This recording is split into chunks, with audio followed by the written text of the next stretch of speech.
Arc Raiders' newest weekly update is here, and with it comes some much warranted adjustments when it comes to the new trader costs. Ermel is lowering his prices, among a few other things in this weekly update. So today we're running down what you need to know. So drop your thoughts as we go along, drop a like if you enjoy the video, and make sure to subscribe to stay up to date with all things Arc Raiders as we gear up for the future here and what else lies on the horizon. I'd love to have you in the community. Also, make sure to keep an eye out for the streams here. We've been back into the swing of things, both here on the channel and over on Twitch. Likely live again shortly after this video goes up, but we'd love to chat with you there as well. For now, though, let's get into it. So, the biggest thing, of course, is Ermel's update with this weekly update. Last week, we got introduced to these nomadic traders that would then bring us a few goodies from topside. This included things like, number one, services. An increase to your stash space was available, and the Expedition Vault slots were available. Then, number two, you had weekly offers, where you had a real cosmetic set that was available from the shop previously that you could buy for in-game playtime with the conversion from the large arc parts, the backpack charm, an emote, a Tempest blueprint at that time, or just the blueprint slot here going into the future,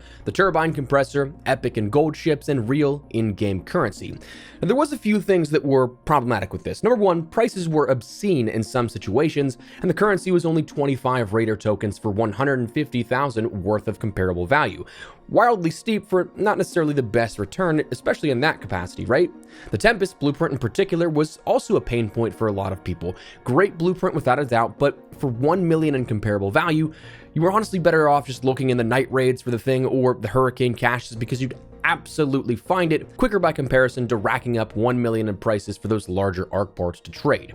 Which, speaking of, 1 million wasn't the only thing we saw that for. In fact, if you wanted all of the expedition vaults within that first week here, it would require you to spend a total of not 1 million, but 3 million in comparable arc parts from tier 1 to 5. What most people didn't realize at the time, at least up front, was that the expedition vault slots were scaling in price. So unlock 1, your first vault slot was 200,000, your second was 400,000, third was 600,000, fourth 800,000, and fifth 1 million. So this posed two major questions or perhaps concerns with how this system was introduced, having items of such high value available there. Because number one, firstly, was 1 million too much? Like, that could be something that is subjective.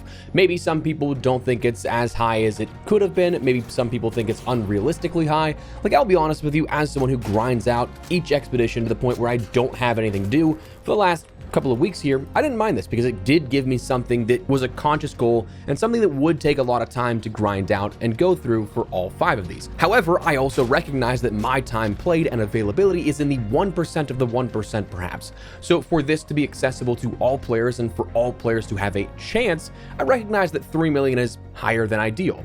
But number two, the more realistic and objective truth is that stash spots required to house all of those arc parts for 1 million at a time is absurd. That between tier 5 of the vault and the Tempest blueprints at the time, 1 million would break down into requiring 56 stash slots of full stacks of vaporizer regulators, 67 stash slots of solely turbine compressors, 91 stash slots of solely matriarch and queen reactors, and 112 slots of solely rocketeer drivers, bombardier cells, or bastion cells.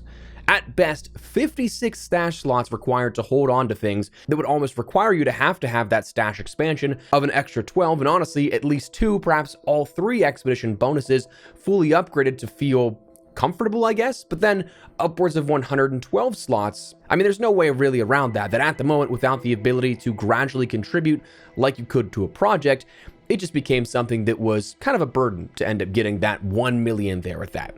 And that's what was aimed to be targeted with this update this week. Ermel's updates this time around are much more manageable for his prices. He saw he couldn't be ripping off the good people of Speranza for much longer, so here's the updated prices. Your stash expansion, 200,000 still. The Expedition Vault saw a change that was massive by comparison. Not only is the stash slot number 1 200,000, but so is the rest of the tiers. Tiers 1, 2, 3, 4, and 5 are all 200,000 now. Everything a baseline of 200,000 across the board, and a total of 1 million for all 5 slots rather than the 3 million required last week. So that's a major adjustment here with this and makes it way more approachable for the average player. But beyond that, we saw the Chap outfit introduced for 500,000, the Soda Can Charm for 100,000, the Can't Hear Me emote for 100,000, the Wolfpack blueprint for 500,000 of high tier arc parts plus firearms so you can contribute actual crafted weapons, the magnetic accelerator for 3 varying ducts, the anvil splitter for 100,000 of high-tier arc parts and firearms, mushrooms for 5,000 of high-tier arc parts and firearms, and Raider tokens of 25, this time specified specifically because last time with the update itself, we didn't know exactly where that was going to lie. But this time, specified 25 Raider tokens for 150,000. So frankly, much better, but still a few things to consider. Number 1, the Wolfpack Blueprint. This is on rotation weekly, so it's not going to be the same forever, but honestly, I don't personally mind 500,000, much more manageable than the 1 million for sure. Going to be a grind still, but as an alternative way to getting specific blueprints of higher tier caliber from looting that are relatively more exclusive. Like this Wolfpack this week is a night raid specific thing. So if you can't jump in and find a night raid and the specific container loot pools that you have available for that, this is a way to get that directly, just to purchase it. I don't think that's a terrible thing in my opinion. I'm admittedly a little too close to the picture though to know if this is perhaps the sweet spot for price point for all players, but again, I fully recognize I play to the point that it's not necessarily representative of the normal player, so I'd be curious to know your thoughts on this. It is also mentioned that these are still not final prices. Embark is, again, monitoring the feedback here that we'll give this week for the price points and going in the future, and adjusting here whether next week or the week following, that we will see potentially some sort of adjustment if it is needed and asked for by the community. Number 2, though, 500,000 for a real-world currency equivalent of another actual shop item. I actually don't mind that either. Again, this is a way to work via your end game to actually earn things that otherwise were not earnable with in-game time rather than just paying for it. I like that, except that does lead me to a number 3. I don't quite know why we've got equivalents of anywhere from what I feel like are a few hundred to like 1,200 or something like that from last week's Mirage bundle, that skin, but then you also are offering for 150,000, 25 Raider tokens. That's just a weird, doesn't convert choice, I guess, to me. Like one thing's offered anywhere from like, let's say 600 to 1,200 coins, but then for the same price point, you're only getting 25 actual coins. So I don't know if that's just me or not, but it just seems strange. One thing that's still not yet available is the contribution style adjustment that players were hoping to see, offering the ability to dump off these large arc parts into how you could with a project, getting rid of them from your inventory and having it banked for whatever you're trying to end up purchasing. I still think that would be great to see, and while our highest right now is 500,000 in value, so half of what we saw before, it is still going to be a decent amount of stash space required to hold on to, so fingers crossed, maybe that comes as a quality of life feature in the future, but for right now, it's not a part of this update. However, that was the bulk of this update here. The only thing that was also a part of this was the inclusion of the new Leviathan set's color options, Midnight and Crimson Frost. Now, if you've already owned this set, because it is not new, the variations are, you'll have these new versions unlocked automatically. However, if you are purchasing this bundle for the first time, you are going to get for the same price point, those 2 additional versions as well. Beyond that, they mentioned they're tracking performance issues, stating, "We're also aware of crashes happening to players on Xbox, as well as an FPS issue on PC since the 1.29 update, and are actively investigating and working on solutions for these issues. We'll keep you posted. Thank you for your reports." So this had been something that I had heard quite a bit from some people here out in the community. I personally don't know if I experienced it. I wasn't paying nearly enough attention to any sort of like FPS benchmarks pre and post patch, personally speaking. Some people have mentioned that they think this is from the de novo anti-cheat update, which is quite possible, but it is something that is being monitored and in theory should be something fixed in the relatively near future here at this. Finally, they did close out with a general note where they said, as communicated in our blog about the changes as to how we update Arc Raiders, live updates are going to work just a little differently from what you're used to. We plan to deliver a live update every 3 weeks. These will vary in size and scope, but we will use each one as an opportunity to address your feedback. In between these live events, we'll still be updating and hotfixing when needed, with store and trials rotations every week. We believe this process will give us the time and focus we need to make changes that are important to the community.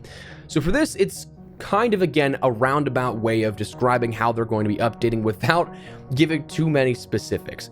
So the live updates are what we saw, of course, with the history of January, February, March, and April. Of course, the Headwinds, Shrouded Sky, Flashpoint, and Riven Tides updates, those were the named live updates with, again, specifically mentioned hotfixes, store, and trial updates, those being things that are not exclusive to those. It kind of seems like it's going to be business as usual for what we've seen recently. However, those live updates may not necessarily be as impactful as the Headwinds, Shrouded Sky, Flashpoint, or Riventide's update.